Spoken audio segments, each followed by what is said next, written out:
Tu as tout, un toit, de la nourriture, des gens qui t'aiment.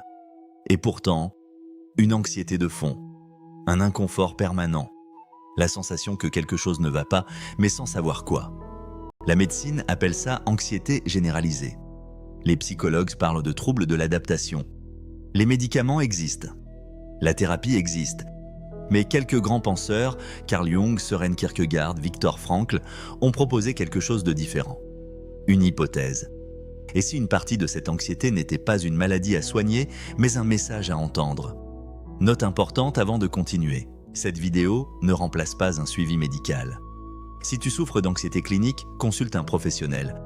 Ce dont on parle ici est complémentaire, pas substitutif. Il y a une citation d'Augustin d'Hippone, philosophe et théologien du XIe siècle, qui ouvre ses confessions. Une phrase écrite il y a 1600 ans et qui semble avoir été écrite hier, « Notre cœur est sans repos, Seigneur, tant qu'il ne repose pas en toi ». Je ne te demande pas de croire en Dieu pour que cette phrase fasse sens. Je te demande juste de sentir si tu reconnais quelque chose dans ce cœur sans repos. Cette agitation de fond. Cette impression que quelque chose manque, que quelque chose cherche, que quelque chose appelle. C'est de ça dont on parle aujourd'hui. Il y a deux types d'anxiété, et il est utile de les distinguer.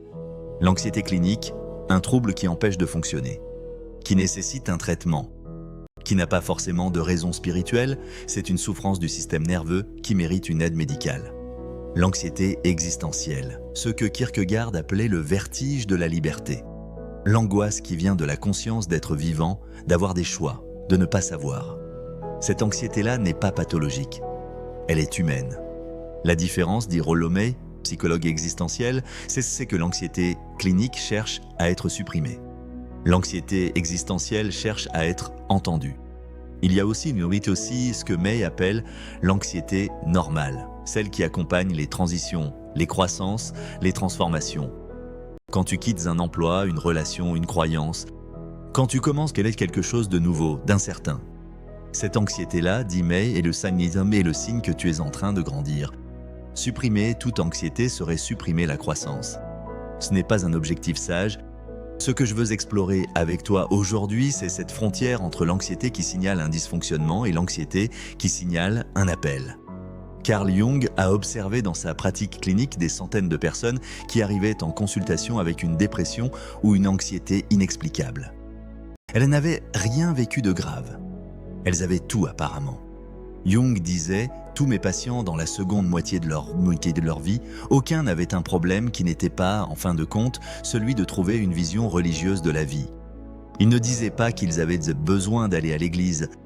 Il disait que l'anxiété était le symptôme d'une âme qui n'avait pas trouvé son sens, sa vocation, sa profondeur. Il appelait ça l'individuation, le processus par lequel une personne devient pleinement elle-même. Et ce processus, disait-il, passe toujours par une descente. Une crise, une nuit. Jung parlait d'une descente aux enfers symboliques, un moment dans la vie où les identités construites, les rôles sociaux, les façades effondrent, et où quelque chose de plus profond est contraint d'émerger. Il appelait cette descente nécessaire, pas agréable, nécessaire, parce que sans elle, l'individu reste à la surface de lui-même. Il vit une vie empruntée, une vie que d'autres ont construite pour lui. L'anxiété, dans ce contexte, est l'appel du soi profond, ce que Jung appelait le soi avec une majuscule, à prendre la barre de sa propre existence.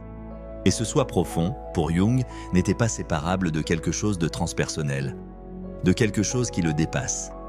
Il parlait de l'inconscient collectif, d'archétype, d'une dimension de l'humain qui touche à quelque chose d'universel.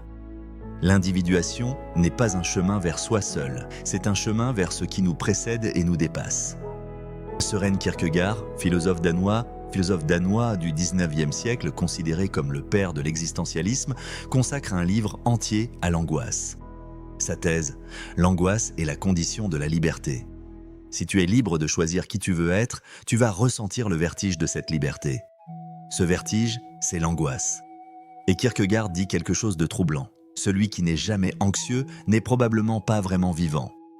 Il fuit, il s'endort, il se distrait. L'anxiété, à ses yeux, est le signe que tu es debout, que tu ressens le poids et la beauté de ta propre existence.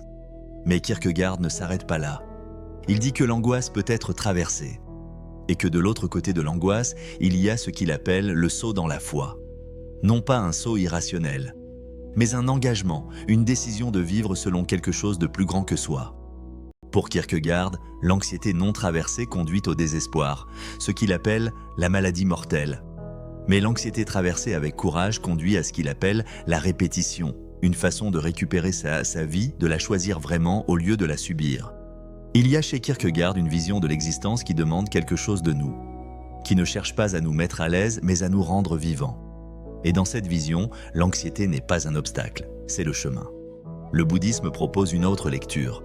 L'anxiété est souvent le résultat de l'attachement. On s'accroche à quelque chose que l'on ne peut pas contrôler. Et l'écart entre ce qu'on veut et ce qu'on a créé est la souffrance. La pratique de pleine conscience, Vipassana, ne cherche pas à supprimer l'anxiété. Elle cherche à la regarder clairement. À voir, cette pensée n'est pas la réalité. C'est juste une pensée. Et elle passe. L'anxiété comme invitation à lâcher prise, non pas à se résigner, mais à accepter que le contrôle total est une illusion. Le Bouddha enseignait les 4 nobles vérités. La première, la souffrance existe. La deuxième, elle a une cause, l'attachement. La troisième, il est possible d'en être libéré. La quatrième, il y a un chemin pour y arriver. Ce qui est assez remarquable, c'est que le Bouddha ne commence pas par les solutions. Il commence par regarder la souffrance en face, par la reconnaître, par lui donner un nom. Avant tout traitement, il y a un diagnostic honnête. Et ce diagnostic est lui-même libérateur. Parce que nommer sa souffrance avec précision, je souffre parce que je m'accroche à quelque chose que je ne peux pas contrôler, c'est déjà voir un espace entre soi et la souffrance. Et cet espace est le début de la liberté. Viktor Frankl, survivant des camps, dit ceci: entre le stimulus et la réponse, il y a un espace. Et dans cet espace, il y a notre liberté, notre pouvoir de choisir notre réponse. L'anxiété est un stimulus. Elle surgit, elle est réelle. Mais la réponse, ce qu'on en fait, c'est notre territoire. Quelques questions à poser à ton anxiété, si tu le veux. Qu'est-ce qu'elle essaie de me dire? Quelle valeur non respectée est-elle en train de signaler? Vers quoi est-ce qu'elle me pousse? L'anxiété n'est peut-être pas l'ennemi. C'est peut-être la boussole. Frankl avait développé ce qu'il appelait la logothérapie, une thérapie par le sens. Son intuition centrale. L'être humain peut endurer presque n'importe quelle souffrance s'il y trouve un sens, mais il s'effondre face à une souffrance sans sens, même légère.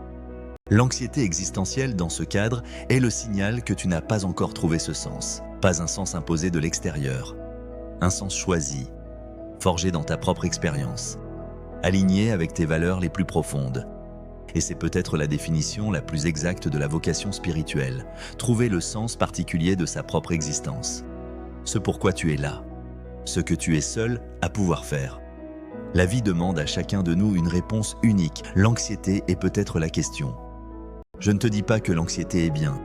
Je te dis qu'elle peut avoir un sens, que la souffrance peut être un professeur. Et que la question « pourquoi est-ce que je souffre ?» peut être le début d'une vie beaucoup plus profonde que « comment est-ce que j'arrête de souffrir ?» Ce soir, si l'anxiété revient, et elle reviendra, essaie de ne pas immédiatement la combattre. Essaie juste de lui poser une question. Qu'est-ce que tu cherches à me dire?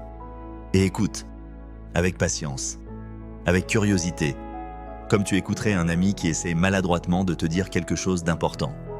Like et abonne-toi à L'âme éveillée, IA.